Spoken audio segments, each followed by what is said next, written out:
TV 1061, conceptualizing your ideas across the world and beyond.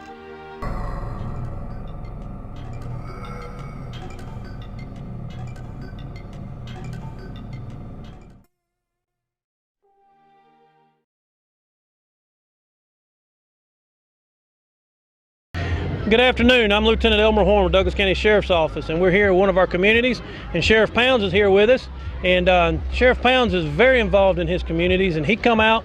We brought out our grill and our smoker so we can come out and help cook for this community. And Sheriff Pounds himself has come out and helped cook with us, and he's here to cook and help these folks today. Good afternoon, ladies and gentlemen. This is one of the programs that I call taking my community back. If you don't get out there and get involved in your community, you ain't gonna be able to get it back. And the sad part about it, we losing our young men at such a pace that it's unreal. We got to come up with something that will help us with these children. Got to. So this is what I'm doing. I love it. I'm out here in the sun. It's hot, but like I said earlier, we're gonna do these until we get that gap between law enforcement and the community bridge. We're gonna bridge that gap because we're gonna get out of here, we're gonna shake hands, we're gonna find out if they got any kind of problem we can assist them with, and invite them to the sheriff's office and come to the roll call. Just come see what's going on at the office. Thank y'all so much for being here. Thank you, Sheriff Pounds. And like I said, this is just one of many events that we bring this grill out to help with our communities and get involved. I'm here today at one of our community outreach days with our sound truck. And our sound truck is used for just what you see. We come out to community days, we play loud music, and be able to just have a good time with it and enjoy our community. At a sheriff's office, you get to see us in a little different light. We're not always out there writing tickets or locking people up. We come out to your community day and be a part of your day and help you celebrate your community. And this is just one of the ways that we can do that, was with our sound truck. We're here today in one of our communities. We brought our ice cream truck out. A lot of people like to laugh when I say the sheriff's office owns an ice cream truck, but this is exactly what it's for, is we bring it out to our communities. We give away ice cream. We don't charge for the ice cream. The ice cream is free. And we have partners in our businesses in our community that help pay for the ice cream so that we can give it away for free. And we give it away. We go to schools. This is just one of many events that we bring our ice cream truck to. We go to the school systems. We come out to community days, block parties. We just come out and see you and help you enjoy and celebrate your community. Thank you.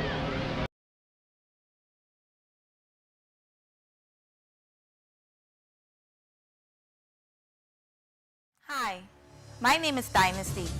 Welcome to TV 1061. Join our network and broadcast your event live across the continent. Come to our studio and film and stream your talk show, sitcom, showcase, and broadcast it worldwide. Combine multimedia with your live stream. Independent filmmakers, show your movie and afterwards interview your cast live. Sponsors, advertisers, I'm talking to you. This is your chance for global exposure. These are very exciting times we live in. Traditional TV is all but a thing of the past. TV 1061 is now on the Roku platform with a viewership of 46 million and counting. Roku is an industry leader in internet TV. It is the most popular and fastest growing internet TV platform. If you are interested in developing and streaming your own show or movie, or coming in as a sponsor or an advertiser, please send your contact information with a short description of your interest to 1061tv@gmail.com. Thank you.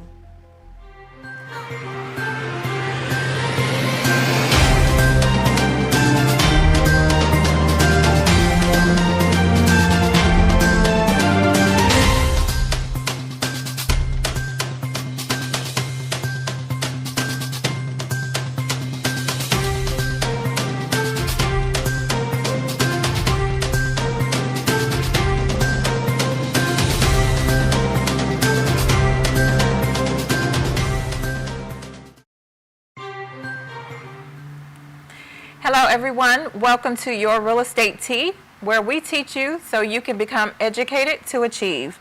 I'm Andrea Farley, real estate broker with Maximum One Realtor Partners. On this show today, we will be sharing information regarding appraisals and how it impacts the real estate market, information for buyers and sellers, and what's on the contract regarding appraisals. So maybe you've been thinking of selling or buying a home. Have you asked yourself, what is your home really worth? Have you asked yourself, well, what is the value of the home that I'm about to purchase? You will want to definitely tune into today's show. Now, again, we are still feeling all of the effects of 2020. 2020 has definitely caused us to reevaluate the benefits of home ownership. Maybe it's to achieve wealth. Maybe it's for more space. Maybe you need outdoor space. You want a school district, a home office, or a virtual learning center, or spaces in your home. So I do have a guest today who is an appraiser who will give us some insight on what buyers and sellers need to know regarding appraisals. So let's just take a quick look at the appraisal contingency, or let's speak on that really quickly. And what does that mean? And so for FHA loans, we did touch on appraisals 2 weeks ago, so you want to definitely catch that show, where we talked about how when you get an FHA loan, the lender will base what they loan you on that appraisal. And so in the exhibit for FHA, it automatically states that the buyer cannot borrow more than what the value of the home is.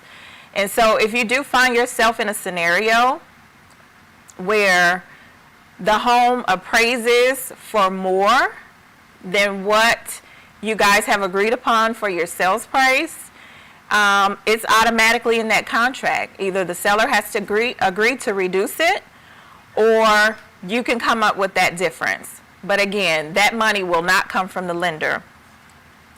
Now, let's talk about the conventional loan exhibit.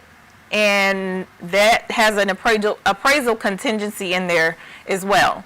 So for buyers, you definitely want to put some time in there for an appraisal contingency. Do not have that as zero. Do not leave it blank.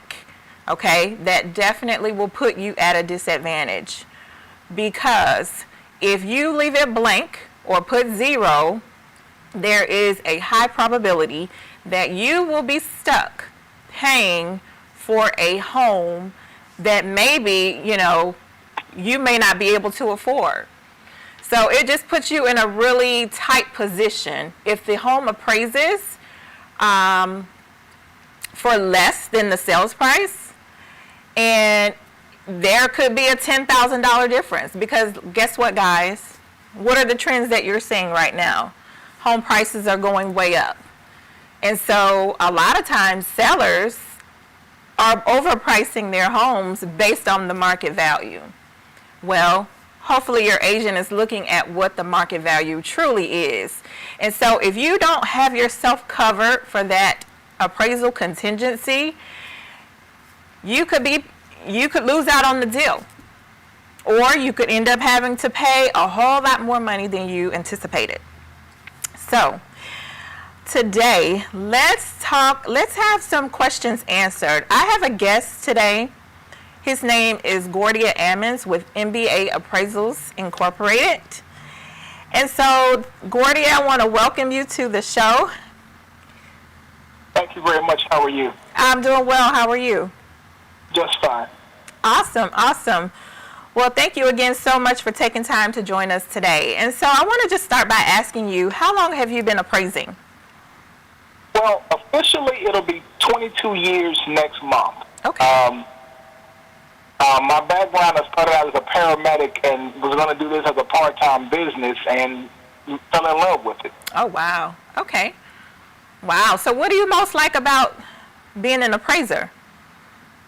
The appraisal side is more of an analytical. Well, let me go back. First of all, the appraisal is a combination of science and art.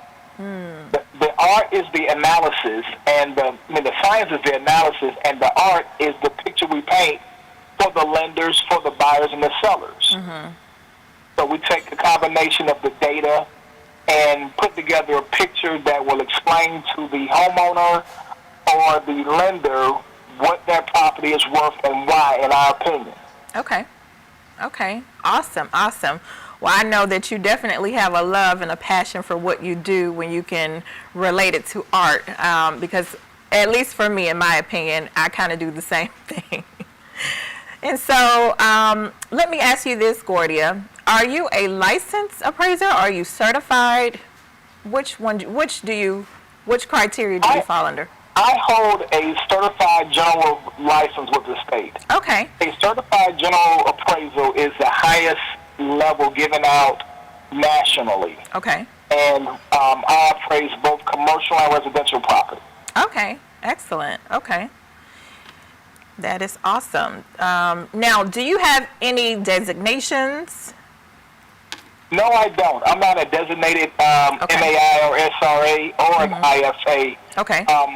I am a former vice president of the National Society of Real Estate Appraisals. Oh, okay. Which is a black organization of appraisals that in the Metro Atlanta area, we are the sister organization to Empire Board. Oh, nice. Okay. That's in Atlanta. Okay. And just a little bit of history about the appraisal industry. We've only had actual licensing and certifications as of 1989. When the S&L crisis came into effect, the federal government came in and they started the licensing process. Prior to that, it was organizations like the Appraisal Institute, MESRA, ASA, that they had their own quote-unquote designation. Okay. But the federal government came in and set up a actual licensing system nationwide. Okay. Wow. No, I didn't know that. So that's great to know. And so I know that you said that so appraisers just kind of came in like kind of newly. So what I guess maybe happened as a result of why it took so long to maybe get that organization started? Well, as I said before, you had different groups that were doing their own process of licensing. And during the S&L crisis, like in the housing bubble we had back in 2007, the federal government came in and looked at the training and those things. So what they did in '89 was set up the actual appraisal foundation and set standards for appraisals, not just in Atlanta or Georgia, but nationwide. Okay. And actually in 2015, they actually set up now the test that they're giving out for appraisals are a national standard test. Okay. Okay. That's great to know. Because, you know, as like compared to a home inspector, you don't have to have any type of certification. You don't have to have that. So definitely appraisers should, to me, I think both should have some type of standard that and criteria to be able to follow and guidelines as well. So that's great to know that it's been streamlined and they've set different standards in place. So because you know, home values are, you know, they really have a huge impact on, you know, wealth that's created, you know, equity in people's houses. But we'll get to that a little bit later. And so now, does every appraiser have to have access or be a member of the local MLS? We have to, well, I won't say you have to, but okay. In order for you to do your job, you need to have access to MLS or FMLS. Okay. In the Metro Atlanta area, to me, MLS is the more predominant used system. Okay. If you're doing properties in north of 20, you will find some sales in FMLS that are not in MLS, but they are both good systems that appraisals utilize. Back before the housing bubble burst, you would have a lot of people doing for sale by owners or investors in certain markets, and they were doing sales that we would consider as non-arm's length transaction. And what I mean by that is you will have a person, a seller, that's working with the buyer to make a deal work that benefits both of them, but it's not market value driven. Right. You have those inflated value situations. So as an appraiser today, utilizing MLS and FMLS, it gives us an idea of what the real market is of property that's actually being advertised and listed on those data sources for everyone to see. Okay. Right. That's great. And being though you went in and expounded on the benefits of it, I'm sure that you are members of both MLS and FMLS. Is that correct? Yes, we have both of those services. Yes. That's great. I'm sure that allows you to be more efficient in what you do. Right. Okay. One thing about it, as an appraiser, it's a snapshot in time. And MLS and FMLS, they both try to keep their systems updated.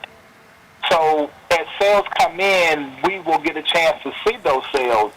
And what we do with the newer sales, we try to verify them through talking to agents or looking at the county clerk's information on gsccca.org to verify those sales. Okay. Gotcha. Okay. And so let me ask you this. What is your fee for completing an appraisal? Well, our fees vary, but our standard fee for a single-family home around 4,000 square feet or below is $450. Okay. And this day and time, we may have a turn time of 7 business days to sometimes 2 weeks, depending on what we have going on.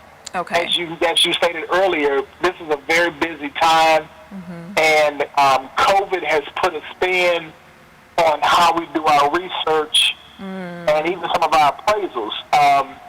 Right now, some appraisers are only doing exterior only because of the safety issues with the COVID crisis. Wow. So that takes a little bit longer for us to verify the interior of a property and doing our research on that end there. Wow. Okay. That's interesting to know. And I'm curious to know, is there a significant impact on now how you have to do your appraisals, being as though because you're restricted by maybe not entering someone's home, you can't physically, or some appraisers won't physically go in. How does that, in your opinion, how does that impact the appraisals?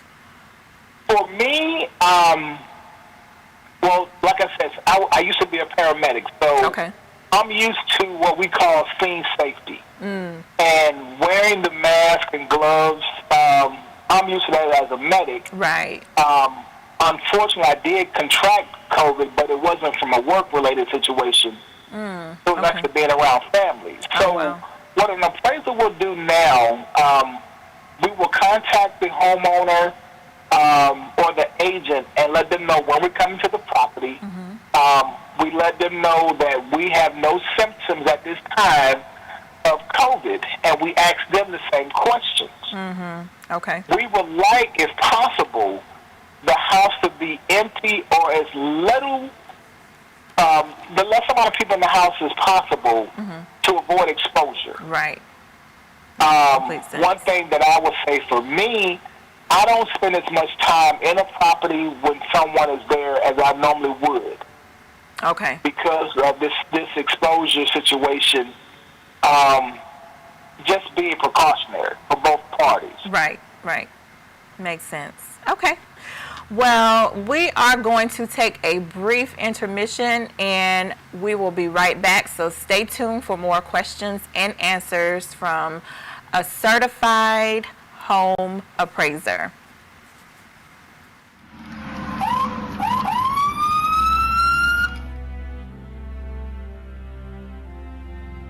Hi, I'm Chief Gary Sparks with the Douglasville Police Department. Today we want to give you some safety tips concerning traffic stops. Take a look. So you look in your rear view mirror and see flashing blue lights. What do? Remain calm. Yield to the right and pull your vehicle over into an off-road area that is safe for both you and the officer. Put your car in park. Remove your foot from the brake and turn the radio off. Remain in your vehicle. Have your driver's license readily available for the officer. Keep your hands on the steering wheel, visible for the officer at all times.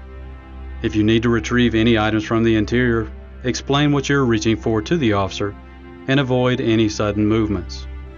Rolling the window down completely establishes a level of trust with the officer and allows for ease of interaction during the routine traffic stop.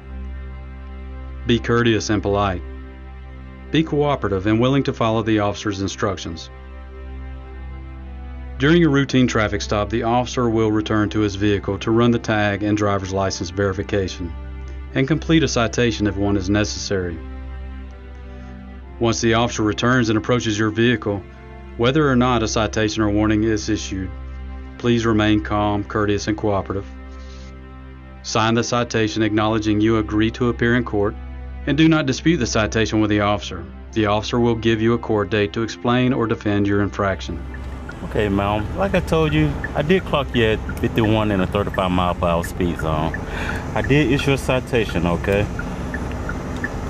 This here is going to be your court date. I just need a signature from you stating that you received a copy of this citation, okay? Yes, sir.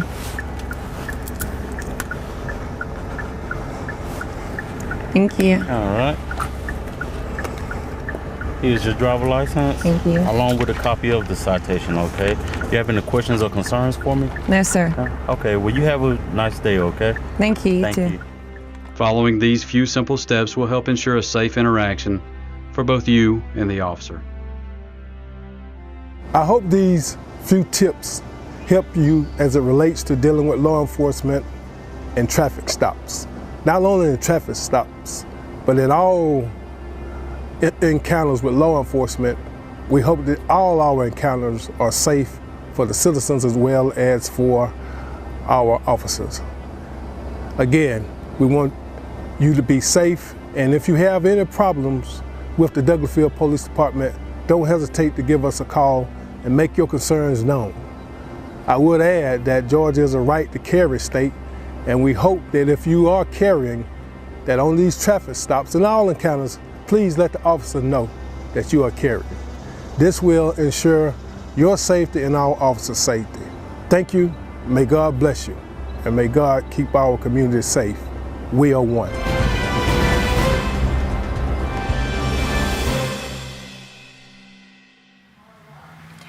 Hello, everyone, and welcome back to your Real Estate Tea, again, where we teach you so you can become educated to achieve.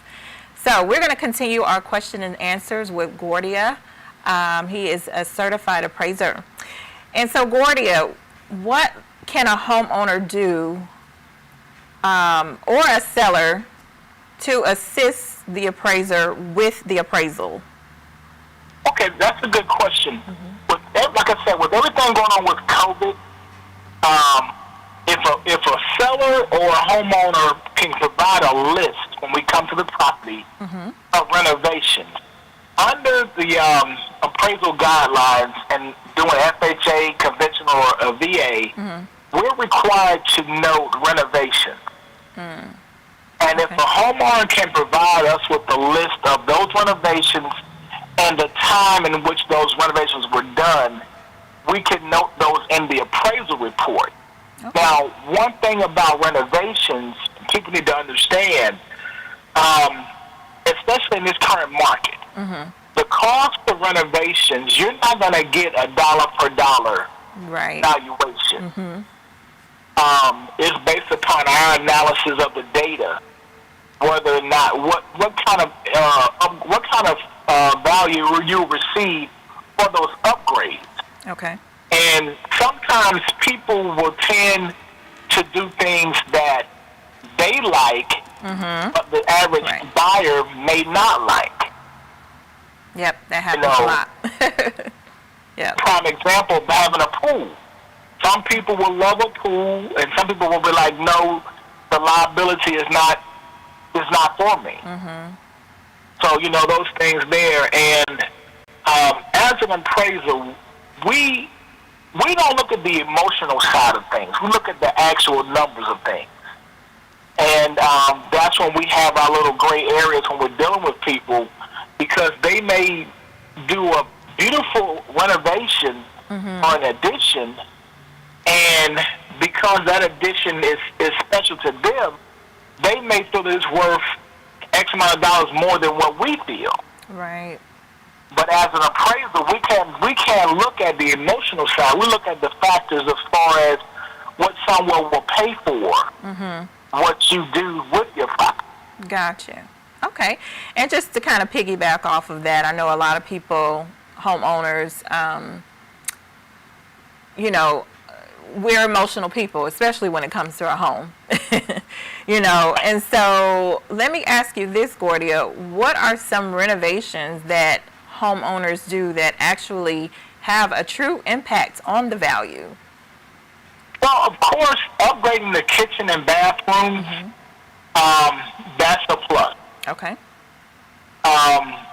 When we're looking at appraisals, we look at, like I said, the kitchen and bath, those are the first things. And even in our appraisal reports, we note in those appraisals for lenders, renovations to those particular areas, if it's been the last 6 months, 1 to 5 years, 6 to 10, 10 to 15. And this is actually noted in our appraisal report for those particular situations, the bathroom and the kitchen. Okay. Upgrading your HVAC system, you may not get a dollar for that, but it's a good selling ploy, because if you have a zone system in your home is more energy efficient, which will bring about a lower utility bill. And those things will help sell the house, because over time you will reap the benefits of that system. Okay. We're now also looking at the what do I call it? The resurgence of the solar panels now. Okay, right. I can recall 15 years ago, the price of putting solar panels in, it wasn't worth, because you wouldn't recoup that money. But now they have systems now that are much cheaper, and also you can sell back the electricity to the Georgia Power, or I think it's Greystone.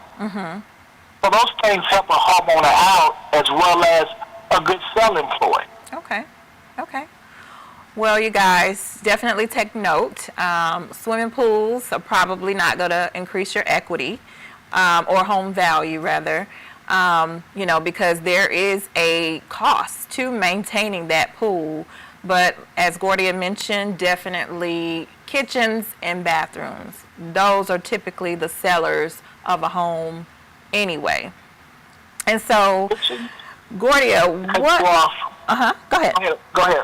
One thing I wanted to say, and I'm not trying to be sexist here, but master bathrooms and closets can make or break a deal on a house for a home buyer.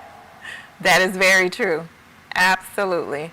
And I think now today, with people being home more, I would 2,000% agree with you on that. It's always been important, but absolutely, definitely very important these days.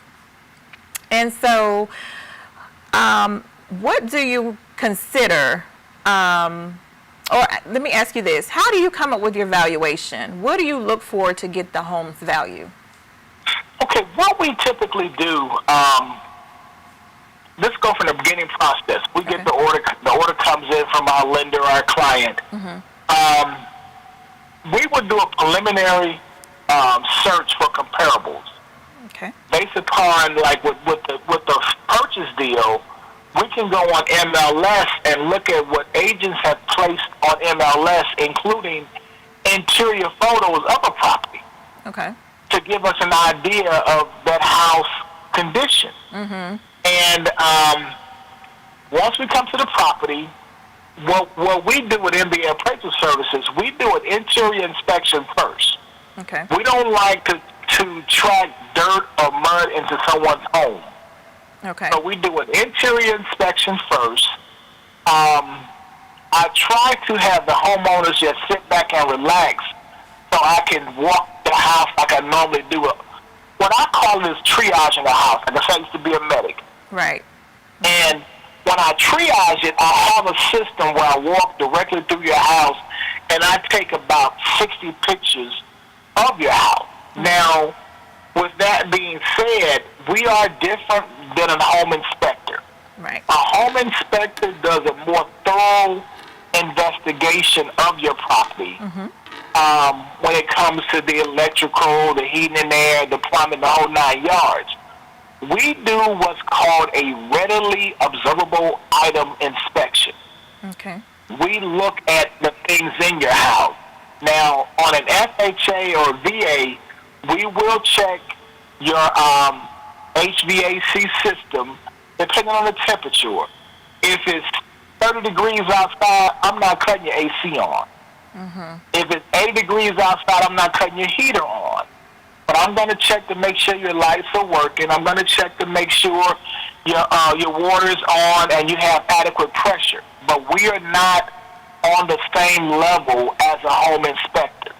Okay. Anyone buying a house, I don't care if it's a brand new house, please get you a home inspection done. Absolutely. Mm-hmm. Because Absolutely. everyone right now is busy, even the county inspectors, and they may miss something. So if you bring your own inspector in there, he will do a thorough job to make sure your house is up to standards. Right. And as an appraisal, we can review that home inspection to let us know things that we've missed Mm-hmm. in our inspection. Right, right. Yep. And guys, that's something that I talked about 2 weeks ago. Although the inspection is not mandatory, is definitely, as Gordian mentioned, you definitely want to do it because the inspection determines the condition, the appraisal determines the value and what the lender will loan. Right. Now, back to the appraisal. Mm-hmm. Once we do our interior inspection, we do our exterior inspection where we measure your house. We measure the patio. We measure the porches. We measure any outdoor storage facilities, anything like that there, and note that in our report. Once we get back to the office, that's when we start our analysis and data collection. Mm-hmm. Okay. We will go ahead and pull comparables, and in Georgia, people need to understand this. This is very important. As an appraiser, I have to look at your subdivision first. Right. Some people think that you can go anywhere to find comparables, and under Georgia law, I am required to look at your subdivision first, then a 1 mile radius. Mm-hmm. If I have to expand the area, or even if I use comparables outside of your subdivision, but within that 1 mile, I have to explain the reasoning for that variance. Okay. Because just like in any, everyone talk about real estate, location, location, location. Mm-hmm. That is very important to us as an appraiser because we're looking at an area and we analyze the economics as well because, prime example, certain neighborhoods you're in a better school district or the income is higher. Whereas if we may go 3 blocks down the road or 3 miles down the road, we're in a whole different school system, a whole different demographics, economic, and it will change those values. Right. Okay. So those are things that we have to analyze to figure out where we're going to fall in at with our valuation and why. Okay. Okay. All right. Well, thank you so much for that information on explaining the process and what you guys look at. So let me ask you this. You know, we know that there are definitely some gaps when it comes to home ownership, in which we could talk probably hours on that. Gordy, are you seeing appraisals in minority communities like declining? And if so, why do you think that is? Well, right now, every area is appreciating. It's just that in minority areas, it's not as high as the predominant areas. Okay. And one of those factors with that is in minority areas, homes are not sold as often. The typical homeowner in a minority area, they may stay in the house 20 years. Okay.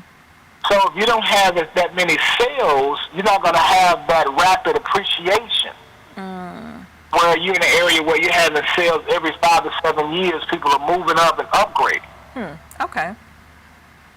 All right. So that's an interesting, perspective and something to think about.